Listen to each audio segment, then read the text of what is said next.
Dari kitab 2 Tesalonika pasal yang kedua. 2 Tesalonika pasal yang kedua, ayat yang pertama mulai. Kedurhakaan sebelum kedatangan Tuhan. Tentang kedatangan Tuhan kita Yesus Kristus dan terhimpunnya kita dengan Dia, kami minta kepadamu saudara-saudara supaya kamu jangan lekas bingung dan gelisah, baik oleh ilham roh maupun oleh pemberitaan atau surat yang dikatakan dari kami seolah-olah hari Tuhan telah tiba. Janganlah kamu memberi dirimu disesatkan orang dengan cara manapun juga. Sebab sebelum itu haruslah datang dahulu murtad. Dan haruslah dinyatakan dahulu manusia durhaka yang harus binasa. Yaitu lawan yang meninggikan diri di atas segala yang disebut atau yang disembah sebagai Allah. Bahkan ia duduk di bait Allah dan mau menyatakan diri sebagai Allah. Tidakkah kamu ingat bahwa hal itu telah kerap kali kukatakan kepadamu ketika aku masih bersama-sama dengan kamu? Kita berhenti sampai sini dulu. Nah, kembali kita akan mengingat pelajaran kita. Saya percaya beberapa kali firman ini sudah disampaikan tentang kedatangan Tuhan. Di sini dikatakan tentang kedatangan Tuhan kita Yesus Kristus dan terhimpunnya kita dengan Dia. Kami minta kepadamu saudara-saudara supaya kamu jangan lekas bingung dan gelisah, baik oleh ilham roh maupun oleh pemberitaan atau surat yang dikatakan dari kami, seolah-olah hari Tuhan telah tiba. Kalau saya simpulkan dua ayat ini tentang akhir zaman, tentang kedatangan Yesus, maka tentang akhir zaman firman Tuhan katakan tenang. Hanya itu saja, tenang. Jangan lekas bingung, jangan gelisah, jangan mau disesatkan juga. Dan tentunya akhir zaman ini adalah masa-masa yang sangat menarik. Tetapi yang harus kita tekankan juga, perhatikan ayat pertama tentang kedatangan Tuhan kita Yesus Kristus. Fokusnya jangan hanya kedatangan Tuhan Yesus Kristus, tetapi ketika Yesus Kristus datang, maka kita dengan sendirinya akan terhimpun. Jadi yang harus kita perhatikan bahwa kedatangan Yesus itu adalah waktu di mana kita akan menjadi satu, akan bersama-sama dengan Kristus dan tidak akan terpisahkan lagi. Ya. Itu sebenarnya bukankah berita yang gembira, berita baik. Padahal kita kalau sudah belajar tentang akhir zaman, tentang kedatangan Yesus, selalu yang dihasilkan adalah ketakutan. Tetapi mari kita fokus di sini bahwa Yesus akan datang dan kita akan bersatu dengan Yesus. Tentang kedatangan Tuhan kita Yesus Kristus dan terhimpunnya kita dengan Dia, kami minta kepadamu saudara-saudara supaya kamu jangan lekas bingung dan gelisah.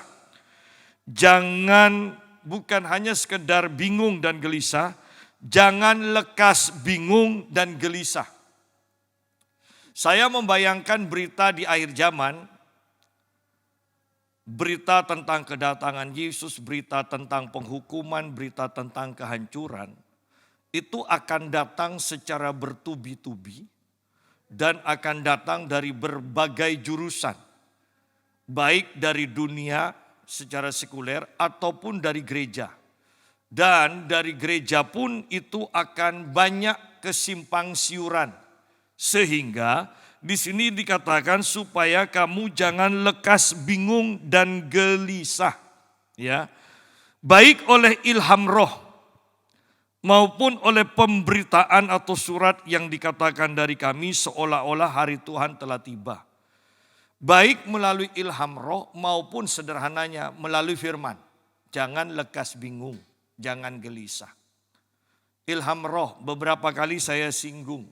Banyak orang itu mengklaim dirinya diangkat naik ke surga. Ya, mendapatkan perintah Tuhan, mendapatkan firman Tuhan, mendapatkan pewahyuan tentang apa yang akan terjadi. Tetapi kalau kita perhatikan, sungguh-sungguhkah mereka dari Tuhan? Kita seringkali terkagum-kagum ketika ada anak kecil mengatakan mendapatkan penglihatan, mendapatkan pesan dari Tuhan. Ya. Ada orang yang tidak tahu juntrungnya kapan pelayanan, kapan sekolah Alkitab, kapan melayani Tuhan dengan sungguh-sungguh tidak jelas. Tiba-tiba mengklaim dirinya mendapatkan pesan dari Tuhan. Ingat bahwa rahasia Tuhan hanya diberitahukan kepada orang yang karib dengan dia. Ya, itu saja. Jadi kalau orang itu tidak karib dengan Tuhan, jangan mudah percaya dan jangan mau percaya. Ya, Tuhan tidak mungkin bertentangan. Kemudian misalnya Tuhan menemukan seseorang di pinggir jalan atau di pinggir kali, kemudian Tuhan memberikan penglihatan. Tidak mungkin. Ya, tidak mungkin. Hanya ketika kita sudah menjalin hubungan yang intim dengan Tuhan, Tuhan sudah bisa percaya kepada kita, maka Dia akan memberitahukan rahasia-rahasianya. Ya. Nah, mari kita lihat ke dalam 1 Tesalonika pasal yang kelima, coba ayat yang pertama mulai juga. 1 Tesalonika pasal 5 ayat pertama mulai. Tetapi tentang zaman dan masa, saudara-saudara tidak perlu dituliskan kepadamu. Karena kamu sendiri tahu benar-benar bahwa hari Tuhan datang seperti pencuri pada malam. Apabila mereka mengatakan semuanya damai dan aman, maka tiba-tiba mereka ditimpa oleh kebinasaan. Seperti seorang perempuan yang hamil ditimpa oleh sakit bersalin. Mereka pasti tidak akan luput. Nah, Paulus di sini katakan tentang akhir zaman kembali. Judulnya adalah berjaga-jaga. Bahkan Paulus katakan sebenarnya tidak perlu dituliskan lagi. Kenapa? Karena hari Tuhan itu datangnya seperti pencuri di waktu malam hari. Artinya itu tidak bisa ditebak, tidak bisa diduga. Tugas kita, tugas tuan rumah hanyalah berjaga-jaga. Ya. Padahal kalau Anda perhatikan, kalau Anda mengikuti pelajaran tentang akhir zaman, banyak yang mereka itu memperhitungkan. Ya, nanti Yesus akan datang, tanda-tandanya, ya tanda-tandanya sudah. Kemudian mereka akan menghitung berapa tahun, ya. Nanti Uni Eropa itu bekerjanya bagaimana, itu berapa tahun. Pokoknya rumit sekali. Ya, dari tidak mengerti menjadi mulai mengerti, kemudian hilang semua. Seperti itu istilahnya. Ya. Nah, Paulus secara sederhana mengatakan begini, ingat hari Tuhan datang seperti pencuri pada malam hari. Itu tidak bisa ditebak, apalagi dihitung. Ya. Oh biasanya pencuri ini kalau datang biasanya Jumat Kliwon. Tidak bisa. Ya. Itu tidak bisa ditebak. Tetapi dari sikap, dari pembicaraan di sekeliling kita, sebenarnya kita bisa menduga, bukan tahu, menduga. Anda kalau katakan ya, bahwa tahun 2023 itu ekonomi akan mengalami kegelapan, kehancuran, berarti aman. Yesus tidak akan segera datang. Masih ada waktu. Karena di sini dikatakan justru ketika mereka mengatakan damai, aman. Nah, di sini kita harus hati-hati. Coba orang-orang yang berpengalaman saja, kalau pemerintah bingung ya, misalnya kekurangan padi apa, itu masyarakat justru tenang. Karena pemerintah itu akan mengusahakan semuanya. Tetapi kalau pemerintah sudah mengatakan aman, semuanya tersedia. Justru pada waktu itu sebenarnya yang terjadi adalah memang stoknya kurang. Ya. Sehingga harus menghibur. Tenang, tenang, tenang. Ya, semuanya tersedia. Seperti itu. Sama dengan akhir zaman. Kalau Anda sudah mendengar gereja mengatakan aman, damai. Kalau Anda sudah mendengar pemerintah atau Uni Eropa segala macam mengatakan tenang, ada perdamaian di seluruh dunia. Kita harus hati-hati sudah. Ya. Kan tujuan Uni Eropa dibentuk dan nanti akan semakin mengerucut. Ya. Dengan satu pemimpin, bukankah tujuannya adalah membentuk perdamaian? Otomatis mereka akan menggembar-gemborkan damai, damai, damai. Ya. Jadi kita lihat di sini kebenarannya bahwa tidak usah bingung kapan Yesus akan datang. Ya. Karena tidak bisa ditebak, tidak bisa dihitung. Tetapi perhatikan sekeliling kita, kalau orang-orang sudah mengatakan damai, aman, damai, aman. Nah, berarti kita sudah harus siap-siap. Ya. Yesus pasti datang ketika kita sudah mendengar damai, damai, damai, aman, aman, aman. Ya.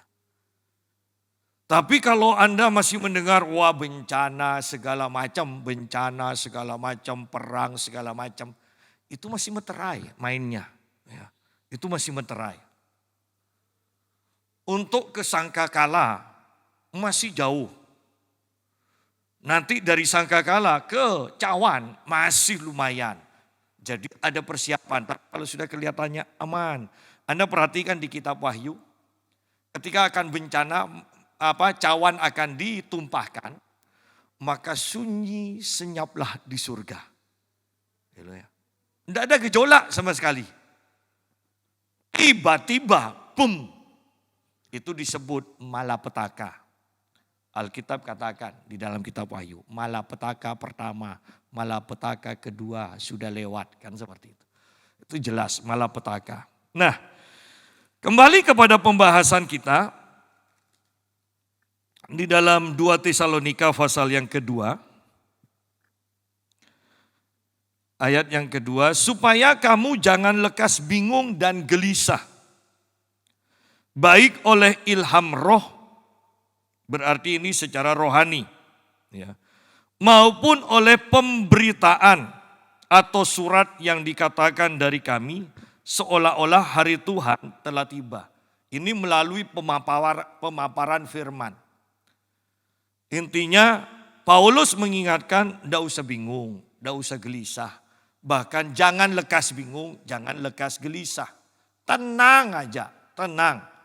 Kalau dikaitkan dengan 1 Tesalonika tadi, yang penting itu kamu berjaga-jaga. Itu aja. Ya. Yang penting itu kerohanian kita. Minyak itu tersedia. Itu aja kan. Yang penting itu keintiman kita dengan Tuhan itu terjaga. Dan bicara tentang keintiman, ini penting, sungguh-sungguh penting kita perhatikan. Saya melihat YouTube dari Ibu Suset Hating yang berbicara tentang doa, membahas tentang doa. Dan dia katakan begini, dia punya jam doa sehari itu 6 sampai 7 jam. Ya, 6 sampai 7 jam. Setiap hari. Bukan seminggu sekali, setiap hari. Jadi Anda bayangkan aja. 6 sampai 7 jam. Tetapi dia katakan, jam doanya satu waktu dia sampai ke dalam taraf. Jam doanya tidak berkurang.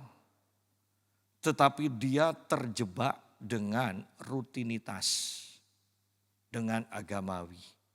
Dia tetap berdoa 6-7 jam, tapi gairahnya akan Tuhan itu sudah tidak ada.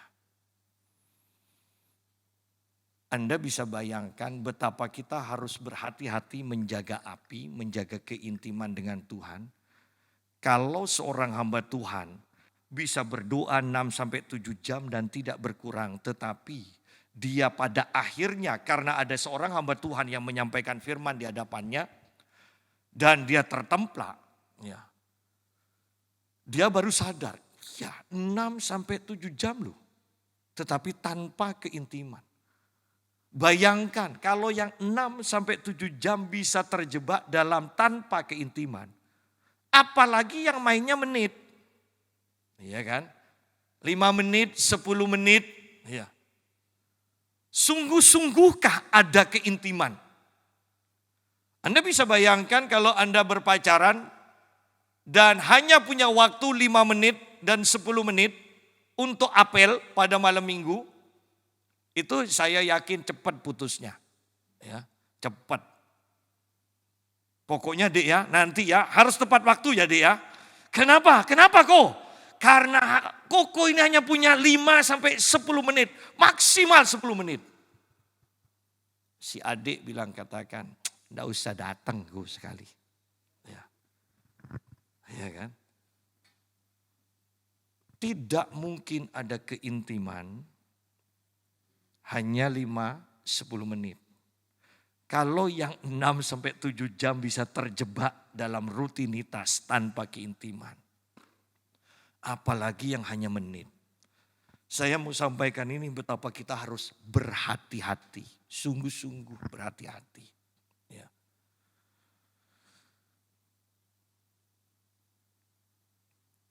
Supaya kamu jangan lekas bingung dan gelisah. Baik oleh ilham roh. Yang harus ditekankan ini yang harus jadi perhatian bagi kita sebenarnya yang diilhamkan oleh roh ini. Harus hati-hati. Kalau kita gampang tersesat dengan ini, memang kerohanian kita belum ada apa-apanya. Yang lebih menakutkan kalau sudah firman yang dipaparkan tetapi itu akan membuat kita gelisah. Nah, ya. Ini yang harus kita perlu hati-hati. Jadi mari kita sudah memasuki akhir zaman, bagaimana sikap kita? Apakah kita sudah siap? Apakah kita tenang? Atau kita juga sudah berjaga-jaga? Hanya kita masing-masing yang tahu. Ya, janganlah kamu memberi dirimu disesatkan orang dengan cara yang bagaimanapun juga. Nah, dengan cara yang bagaimanapun juga. Tadi ilham roh, ya. Kalau firman saya tidak akan bahas karena itu tergantung pada akhirnya. Anda ikut percaya kepada pendeta siapa, ya itu pilihan kita. Tetapi kalau ilham roh itu Anda bisa mendengar orang yang terkenal, orang yang aneh, artinya orang aneh. Umur 3 tahun kok sudah bisa naik surga, turun surga, ya. Itu yang orang-orang aneh-aneh seperti itu, ya. Dan jangan katakan pada saya, oh tidak mungkin saya disesatkan. Ada hamba Tuhan terkenal aja karena ada di dinding itu ada gambarnya Tuhan Yesus muncul. Jadi kok datang ke sana khotbah, ya khotbah. Untuk apa? Percayalah pada saya. Kelihatannya itu lebih suka setan yang main-main seperti itu daripada Tuhan. Coba lihat cara kerjanya kalau kita mau perhatikan. Yang suka buat patung keluar air mata darah. Yang suka di dinding, awan kemudian ada hurufnya jadi huruf. Saya mau katakan, kelihatannya setan lebih suka yang itu. Tuhan lebih suka kepada bisikan roh, kesaksian batin. Itu cara kerjanya Tuhan. Ya. Ayat 3, janganlah kamu memberi dirimu disesatkan orang dengan cara yang bagaimanapun. Kalau tidak bisa dengan cara mungkin sihir, setan, maka firman Tuhan pun akan dipakai oleh setan untuk menyesatkan umat Tuhan. Karena di sini dikatakan dengan cara yang bagaimanapun juga. Kalau pakai nama Yesus bisa menyesatkan, pasti itu juga akan dipakai. Ya. Oleh karena itu, pada akhirnya bukankah kita harus kembali kepada merenungkan firman, mengenal kebenaran, dan dipimpin oleh Roh. Dua hal ini tidak boleh kurang dari orang-orang Kristen. Kalau kita sudah mengenal kebenaran melalui firman dan dipimpin oleh Roh, diajar oleh Roh, maka posisi iman kita aman. Tetapi kalau tidak, apalagi yang hanya mengandalkan yang penting saya kan tidak berbuat jahat, yang penting saya kan tidak berbuat dosa, yang penting saya baik. Nah, orang seperti ini gampang sudah disesatkan. Ya. Dengan mengatakan saja, yang penting saya kan tidak berbuat dosa. Masih banyak tuh orang yang lebih buruk daripada saya. Anda bisa menangkap kesombongan di sini. Dan Tuhan benci kepada orang sombong. Nah, janganlah kamu memberi dirimu disesatkan orang dengan cara yang bagaimanapun juga. Jadi akan banyak cara dipakai untuk menyesatkan. Berapa banyak Anda juga mendengar kelihatannya bahasa yang sangat rohani. Pacaran dengan orang yang di luar iman dengan keyakinan. Saya akan menarik orang itu untuk masuk iman Kristen. Iya, sebelum kawin. Setelah kawin bagaimana? Bisa-bisa yang Kristen yang ditempelengi kalau pergi ke gereja. Oh, ini sudah banyak kasus. Bersyukur di Pamekasan hanya seperti ini. Kalau sudah di kota besar, banyak kasus. Ya, banyak kasus. Nah, mari kita lihat sekarang kembali. Sebab sebelum hari itu, kedatangan Tuhan dan sebelumnya juga penyesatan, hari itu haruslah datang dahulu murtad. Dan haruslah dinyatakan dahulu manusia durhaka yang harus binasa. Yaitu lawan yang meninggikan diri di atas segala yang disebut atau yang disembah sebagai Allah. Bahkan ia duduk di bait Allah dan mau menyatakan diri sebagai Allah. Jadi nanti Antikris ini tidak ujuk-ujuk, ya, tidak ujuk-ujuk kemudian semua agama dihapus. Oh tidak. Awalnya dia akan bergerak, dia memakai agama. Ya. Kemudian setelah dia mendapatkan posisi, maka agama itu terutama. Ini berbicara tentang agama Yahudi. Dia akan bekerja sama dengan kuat, dipercaya oleh orang Yahudi. Tetapi pada waktu dia sudah kuat, maka korban sehari-hari di agama Yahudi itu akan dihapuskan. Oleh karena itu kita harus hati-hati, bukankah ini sudah percobaan kan? Politik identitas, ya kan? Itu percobaan. Bahwa Antikris pasti datang. Sudah mulai muncul, iya sistemnya sudah dicoba. Buktinya dengan COVID, semuanya serempak tidak boleh ibadah. Ini sistem apa? Ini percobaan. Ini hanya percobaan. Yang ibadah bisa dihukum. Memangnya ini tidak akan terjadi dan lebih ketat lagi. Ya. Jangan remehkan. Semuanya harus di rumah. Apakah ini akan terjadi lagi dan lebih ketat? Oh iya. Iya. Bagaimana dengan ayat yang mengatakan yang tidak mempunyai tanda binatang itu orang tidak akan bisa berdagang. Ya. Jadi orang-orang yang orang Kristen yang ada di pemerintahan tingkat atas, ya, orang yang Kristen rohani ada di pemerintahan tingkat atas, ini mengerti bahwa ini lagi percobaan loh. Satu sistem, satu pemerintahan di dunia. Ya. Bukan hanya sekedar virus, itu dibuat kok.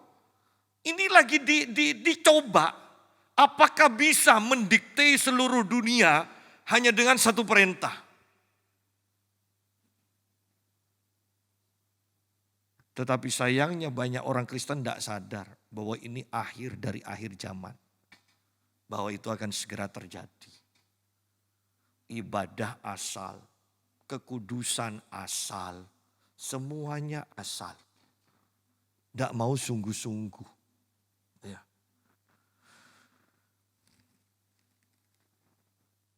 Akan ada penyesatan, akan ada kemurtatan. Sebab sebelum hari itu haruslah datang dahulu murtad. Dan haruslah dinyatakan dahulu manusia durhaka. Ini mengacu kepada antikris yang harus binasa, yaitu lawan. Nah ini, lawan yang meninggikan diri di atas segala yang disebut atau yang disembah sebagai Allah. Bahkan ia duduk di bait Allah. Ingat, ini bukan berbicara gereja. Bait Allah ini berbicara tentang ya bait Allah di Yahudi, orang-orang Yahudi. Ya. Dan mau menyatakan diri sebagai Allah. Wow. Saya tidak akan bahas panjang lebar ini, mari kita lihat selanjutnya. Tidakkah kamu ingat bahwa hal itu telah kerap kali kukatakan kepadamu ketika aku masih bersama-sama dengan kamu. Ya. Dan sekarang kamu tahu apa yang menahan dia. Sehingga ia baru akan menyatakan diri pada waktu yang telah ditentukan baginya. Karena secara rahasia, diam-diam, kedurhakaan telah mulai bekerja. Seperti yang kita singgung tadi. Ya, memangnya COVID itu hanya sekedar virus? Oh tidak, itu percobaan. Ya. Telah mulai bekerja tetapi sekarang masih ada yang menahan. Kalau yang menahannya itu telah disingkirkan, pada waktu itulah si pendurhaka baru akan menyatakan dirinya. Tetapi Tuhan Yesus akan membunuhnya dengan nafas mulutnya dan akan memusnahkannya kalau ia datang kembali. Lihat bahwa antikris atau si pendurhaka ini di sini dikatakan tidak akan menyatakan diri secara penuh. Kenapa? Karena masih ada yang menahan. Kalau yang menahan ini disingkirkan, dikatakan, maka antikris akan menyatakan diri berkuasa sepenuhnya. Lalu yang menahan antikris untuk muncul secara penuh ini siapa? Ya. Berandai-andai sekarang. Kalau antikris berbicara kegelapan, yang menahan kegelapan penuh tentunya adalah terang. Ingat Yesus katakan, yang percaya kepadaku akan memiliki terang dan kamu sendiri adalah terang. Ya. Kemudian, yang menahan antikris jelas di sini mengacu kepada gereja yang dipenuhi oleh Roh Kudus. Gereja yang dipenuhi oleh Roh Kudus. Perhatikan kembali, saya mau katakan begini. Bahwa ayat yang ke-8, pada waktu itulah si pendurhaka baru akan menyatakan dirinya. Setelah pendurhaka menyatakan diri secara penuh, tetapi Tuhan Yesus akan membunuhnya dengan nafas mulutnya yang akan memusnahkannya kalau ia datang kembali. Yesus datang kembali untuk memusnahkan antikris ini. Ya. Berarti Anda perhatikan, Yesus datang untuk memusnahkan antikris. Berarti ini kedatangan Kristus ke dunia di akhir zaman, ini yang kedua kalinya. Karena kedatangan Kristus yang pertamanya itu di atas awan-awan. Ya, untuk menjemput umatnya. Di dalam Tesalonika dikatakan orang yang percaya, ya, yang mati dalam Kristus itu akan dibangkitkan terlebih dahulu. Yang hidup itu akan kemudian diubahkan dalam sekejap, mengalami pengangkatan. Dan orang-orang tidak akan melihat loh kedatangan Yesus itu. Alkitab katakan bahwa kalau di ladang ada 2 orang, maka yang satu akan diangkat, yang satu akan ditinggal. Kalau ada 2 orang di tempat tidur, yang satu akan diangkat, yang satu akan tertinggal. Berarti tidak ada yang lihat kedatangan Yesus di awan-awan. Tetapi perhatikan di sini bahwa ketika antikris itu muncul, berkuasa penuh, dikatakan bahwa Tuhan Yesus akan membunuhnya dengan nafas mulutnya dan akan memusnahkannya kalau ia datang kembali. Berarti kehadiran Yesus itu kelihatan kan? Kelihatan. Artinya kejadian, ini ada 2 kejadian. Coba lihat dulu kitab Wahyu. Wahyu pasal pertama ayat yang ke-7. Lihatlah, Yesus datang dengan awan-awan dan setiap mata akan melihat dia. Juga mereka yang telah menikam dia dan semua bangsa di bumi akan meratapi dia. Ya, amin. Ini loh kedatangan Yesus yang akan memusnahkan antikris. Anda lihat perbedaannya. Lihat, ia datang dengan awan-awan. Kalau Yesus datang di atas awan, menjemput umatnya, perhatikan, Yesus datang di atas awan. Tetapi di sini dikatakan Yesus datang dengan awan-awan. Penafsir Alkitab mengatakan mengapa disebut dengan awan-awan. Rupanya yang disebut awan-awan ini adalah kumpulan orang-orang percaya yang sudah diangkat itu yang datang kembali bersama Yesus untuk memusnahkan antikris. Ya. Jadi Anda jangan bingung di sini. Yang pertama untuk menjemput umatnya sebelum antikris berkuasa penuh, kedatangan Yesus tidak kelihatan oleh siapapun juga. Setelah itu antikris berkuasa, di akhir pemerintahan antikris, Yesus datang kembali dengan orang-orang kepercayaannya. Dan dikatakan di sini, dan setiap mata akan melihat juga, melihat dia. Juga mereka yang telah menikam dia. Berarti bangsa Yahudi itu semuanya akan melihat dia, meratapi dia. Ayat lain mengatakan mereka itu meratapi sambil memukul dada. Mereka menyesal. Ya. Nah kemudian saya akan bawa ke dalam pengertian lain. Ada perumpamaan Yesus tentang 5 gadis bijaksana, 5 gadis bodoh. Ya. Dikatakan bahwa mereka menantikan datangnya mempelai laki-laki. Ya. 5 gadis bodoh, 5 gadis bijaksana ini adalah sahabat. Ini sahabat kan dikatakan, sahabat. Dan ketika mempelai laki-laki datang, masuk, yang bodoh ketinggalan, lagi cari minyak, yang bijaksana masuk. Terus mempelai perempuannya mana? Menurut kebiasaan orang Yahudi, mempelai perempuan sudah masuk di sana. Sudah ada di rumah. Mempelai laki-laki kemudian masuk. Dan sahabat-sahabatnya itu mengiringi mempelai laki-laki ini. Ya. Jadi Anda perhatikan, mempelainya sudah masuk. Tinggal sahabatnya yang belum masuk. Sahabatnya siapa? Mempelai itu gereja. Sahabatnya siapa? Orang Yahudi. Orang Yahudi itu bukan gereja loh. Orang Yahudi itu bukan mempelai. Orang Yahudi sahabat Kristus. Jadi Anda lihat di sini kedatangan Yesus 2 kali. Tadi saya sudah katakan. Yang pertama di atas awan itu menjemput umatnya, gereja. Kemudian antikris berkuasa penuh, gereja sudah ada di atas. Baru kemudian nanti Yesus datang kembali. Ya. Datang kembali, menghancurkan antikris. Kedatangannya bisa dilihat oleh semua orang. Ya. Dan baru setelah itu keselamatan bangsa Yahudi. Bangsa Yahudi akan dimasukkan juga. Jadi lihat di sini bahwa inilah yang terjadi.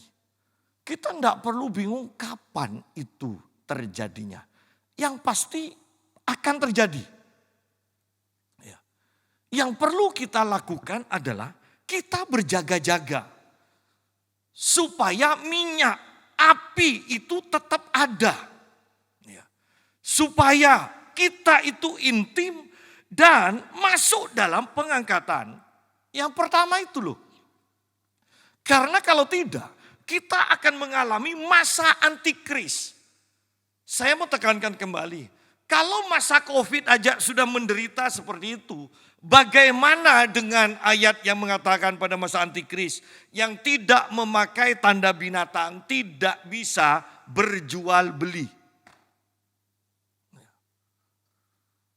Ada pendeta-pendeta yang mengatakan pokoknya orang Kristen kalau punya uang itu harus beli tanah dan bercocok tanam sendiri.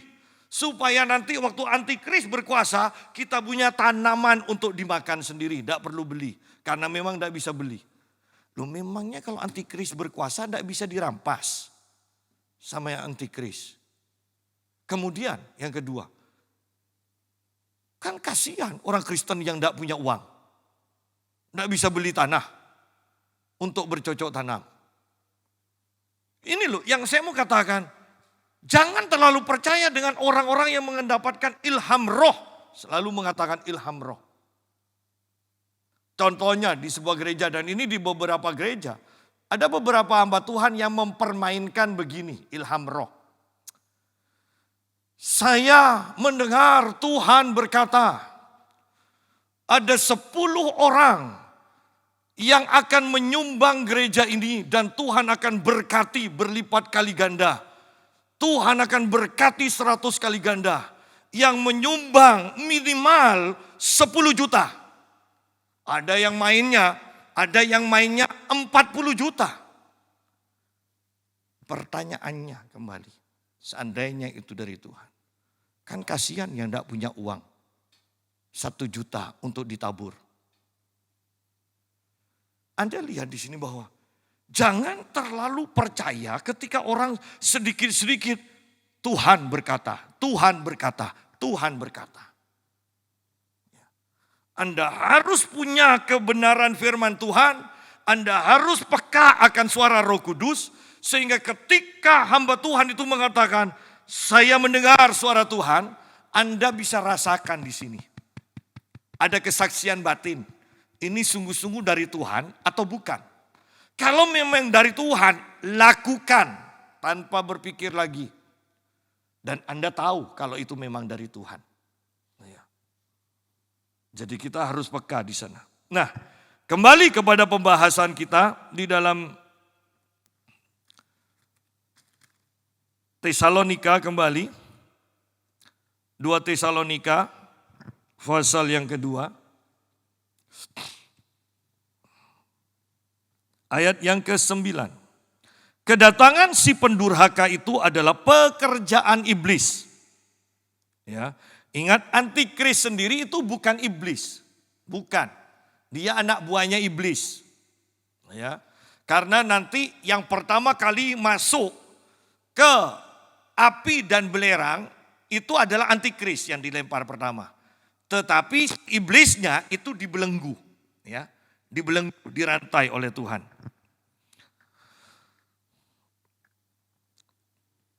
Kedatangan si pendurhaka itu adalah pekerjaan iblis. Berarti kalau iblis bekerja, gunanya untuk membuat orang durhaka. Kata durhaka berarti orang yang punya hubungan dengan seseorang, dengan pribadi yang lain. Iya kan? Mendurhaka berarti memberontak, mengkhianati. Ya. Kedatangan si pendurhaka itu adalah pekerjaan iblis dan akan disertai rupa-rupa perbuatan ajaib, tanda-tanda dan mujizat-mujizat palsu. Ya. Dengan rupa-rupa tipu daya jahat terhadap orang-orang yang harus binasa. Perhatikan bahwa antikris akan diperlengkapi oleh iblis untuk melakukan perbuatan-perbuatan ajaib, tanda-tanda ajaib, dan mujizat-mujizat ajaib yang palsu. Palsu. Oleh karena itu Anda bisa bayangkan, kita bisa bayangkan betapa serunya nanti. Karena yang palsu dan yang asli sama-sama dinyatakan. Jangan katakan pada saya, sudah banyak yang palsu, aku tidak mau pakai lah yang asli. Tidak bisa. Semakin di sini dinyatakan yang palsu, berarti ada yang asli. Ya. Hanya orang yang bodoh yang mengatakan, karena banyak uang ratusan ribu yang palsu, saya tidak mau. Kalau mau ngasih, saya kasih 5 ribuan aja. Jarang ada yang palsu. Kan tidak mungkin kan? Ya.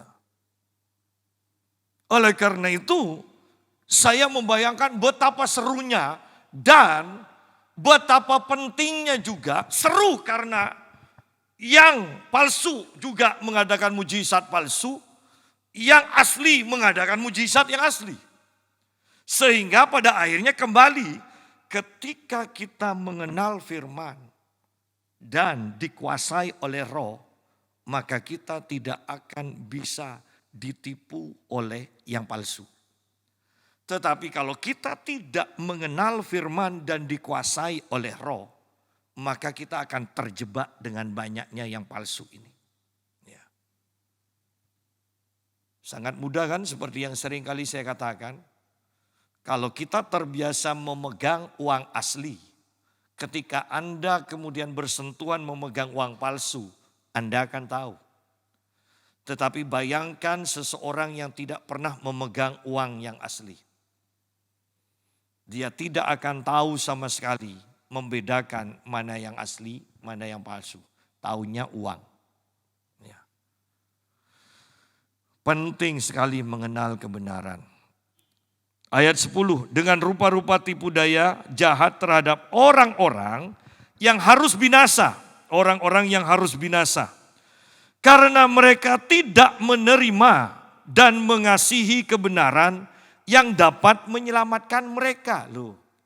Dari awal, walaupun pergi ke gereja, mereka itu tidak menerima dan mengasihi kebenaran. Yang dikatakan dapat menyelamatkan mereka. Billy Graham menyampaikan firman. Billy Graham almarhum menyampaikan firman, dikatakan Allah itu mengasihi manusia. Allah mau menyelamatkan manusia. Allah tidak akan menghukum manusia. Tidak ada rencananya bagi Allah untuk menghukum manusia. Karena neraka itu tidak dipersiapkan untuk manusia. Berarti di pikiran Allah itu tidak ada rencana sama sekali untuk menghukum manusia. Oleh karena itu ketika manusia berdosa, Allah mengutus anaknya Yesus untuk menyelamatkan manusia. Kalau mereka mau percaya pada karya Yesus, maka mereka diselamatkan. Mereka tidak diselamatkan bukan karena Allah marah, bukan karena Allah memang punya rencana untuk membawa orang berdosa itu masuk ditempatkan ke neraka, bukan. Mereka masuk ke neraka karena mereka memilih untuk tidak percaya kepada Yesus, memilih untuk tidak menerima karya Yesus, sehingga dengan pilihan bebas mereka, mereka sendiri yang memilih ke neraka. Allah tidak punya rencana. Karena Anda boleh baca, neraka itu dibuat untuk iblis. Ya. Untuk iblis, bukan untuk manusia. Tetapi manusia sendiri yang memilih untuk masuk ke neraka dengan tidak mau percaya akan karya Yesus. Di sini juga dikatakan mereka tidak menerima dan mengasihi kebenaran yang dapat menyelamatkan mereka. Padahal kan gampang kan, hanya menerima loh. Menerima berarti ada yang ngasih. Keselamatan itu ada yang ngasih, pengampunan itu ada yang ngasih, kita hanya nerima.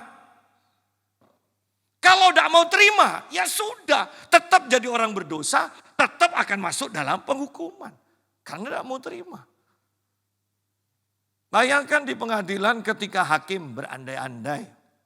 Kan ini anugerah kan berbicara yang mustahil kan. Tidak mungkin, itu anugerah sebetulnya. Hakim mengatakan walaupun sudah jelas-jelas bukti mengatakan ya bersalah, tapi hakim katakan tok aku nyatakan tidak bersalah. Kemudian si terdakwa mengatakan enggak, aku tidak mau, aku mau masuk penjara, aku memang bunuh kok. Terus dia sendiri yang ungkapkan kan, kemudian masuk. Padahal hakim sudah maunya. Kan kalau kita pikir, banyak orang bodoh di seluruh dunia ya. Iya. Dikasih yang mudah, nolak. Mau dengan usaha sendiri. Ya.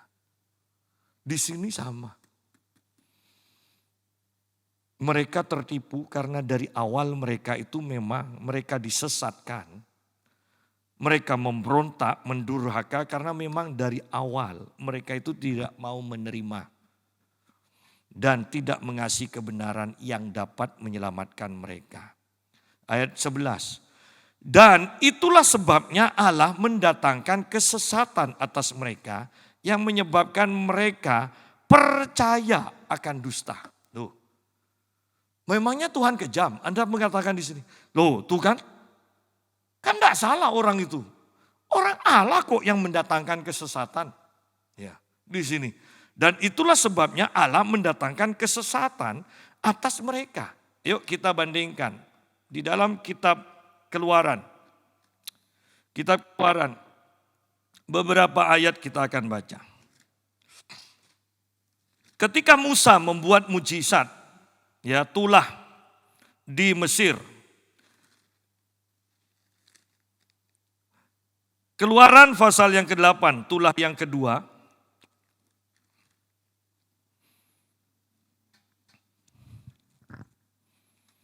Ayat yang ke-15.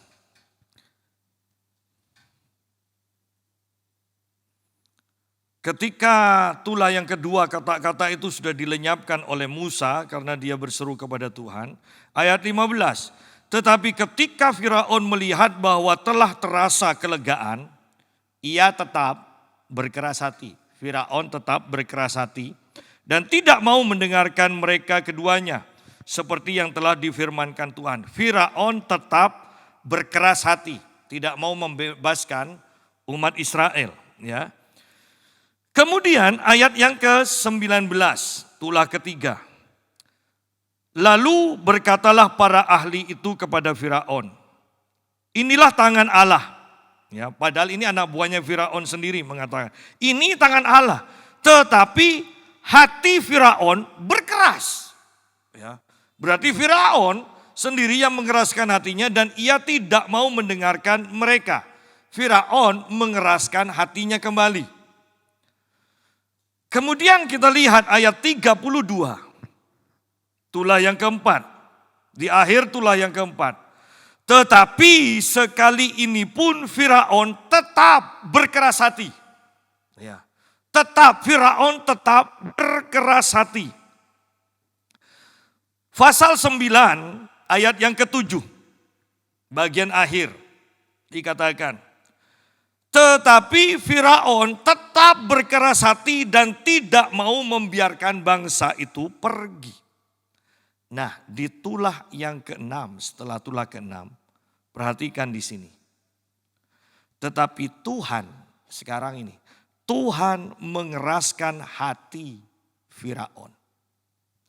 Kita baca selanjutnya. Sekarang Tuhan yang mengeraskan, bukan Firaun. Pasal 9 ayat 34. Tetapi ketika Firaun melihat bahwa hujan es dan guruh telah berhenti, maka teruslah ia berbuat dosa. Karena Tuhan sudah mengeraskan hatinya. Ia tetap berkeras hati, baik ia maupun para pegawainya. Pasal yang ke-10.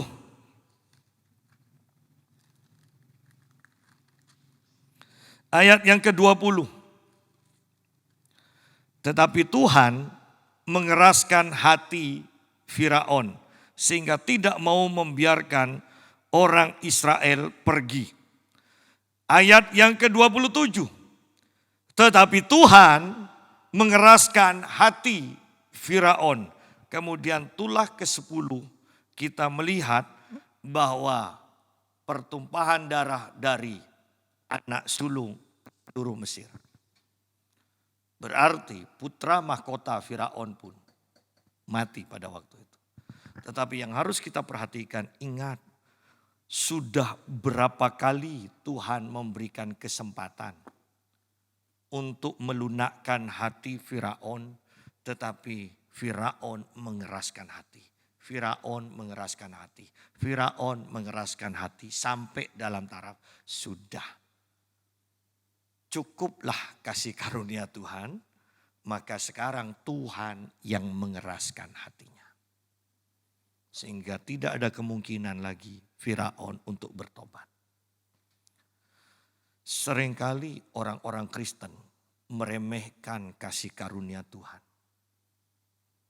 Mereka dengan keputusannya sendiri mengeraskan hati sampai dalam taraf Tuhan mengeraskan hati mereka. Sehingga tidak ada kemungkinan untuk bertobat lagi. Banyak orang menganggap remeh hal ini.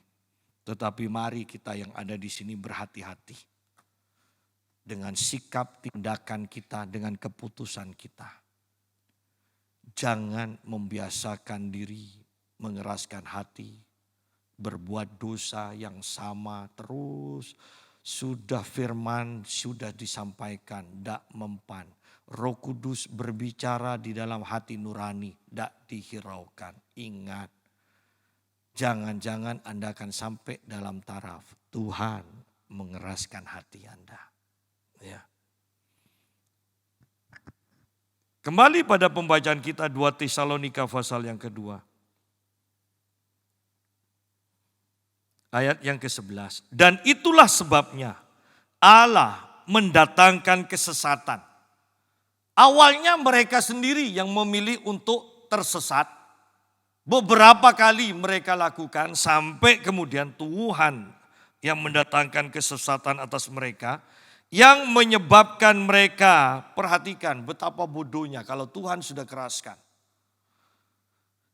Yang menyebabkan mereka percaya akan dusta. Loh. Karena mereka sudah sering tersesat. Pernahkah Anda berpikir bahwa ini sederhananya begini? Anda melakukan hal yang salah terus-menerus sehingga percaya bahwa kesalahan itu adalah kebenaran. Ini yang disampaikan dalam politik identitas di masa lalu kan, di Jakarta.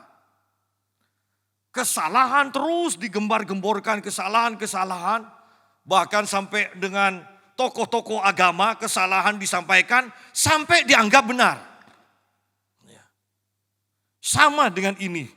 Alkitab sudah 2000 tahun yang lalu sudah mencatat hal ini. Itulah sebabnya Allah mendatangkan kesesatan atas mereka yang menyebabkan mereka percaya akan dusta. Bukan percaya akan kebenaran lagi. Tuhan maunya dari awal kita percaya pada kebenaran, menerima kebenaran. Tetapi kita tolak. Tuhan berbicara lagi, kita tolak. Tuhan berbicara lagi, kita tolak. Kemudian pada akhirnya Tuhan yang membuat hati kita sesat. Membiarkan kita dalam ketersesatan, maksud saya. Ya. Sehingga pada akhirnya luar biasa. Mereka yang awalnya terus beberapa kali tidak mau menerima percaya pada kebenaran. Akhirnya mereka, pilihan mereka adalah percaya pada kesesatan di sini. Menyebabkan mereka percaya pada dusta. Dan supaya dihukum semua orang yang tidak percaya akan kebenaran dan yang suka kejahatan. Bukankah ini sangat mengerikan? Dikasih kebenaran, tidak mau percaya, tidak mau menerima. Dikasih keselamatan, tidak mau. Akhirnya mereka memilih untuk dihukum. Semua mereka yang tidak percaya akan kebenaran. Yang lebih parah lagi, kalau sudah tidak percaya pada kebenaran, akhirnya akan menjadi suka. Di sini dikatakan, suka pada kejahatan. Wow. Anda bisa bayangkan orang berbuat jahat aja kadang orang tidak bisa maklum. Iya kan? Apalagi ini kepada orang yang suka pada kejahatan. Suka pada kejahatan. Rupanya ini akan jadi kebalikan dari orang yang kesukaannya merenungkan firman Tuhan siang dan malam. Di sini ada kebalikannya. Yang kesukaannya adalah kejahatan. Dan inilah manusia-manusia di akhir zaman. Marilah kita terus berjaga-jaga. Tidak usah bingung kapan Tuhan akan datang, kapan pengangkatan. Tetapi yang penting kita berjaga-jaga secara rohani. Kita berjaga-jaga sungguh. Sehingga kapanpun Tuhan datang di atas awan-awan menjemput umatnya. Kita akan mengalami pengangkatan. Sehingga kita tidak perlu masuk ke dalam zaman antikris selama 3,5 tahun. Itu adalah zaman orang Yahudi. Saya mau katakan zaman gereja sudah selesai. Itu zaman orang Yahudi.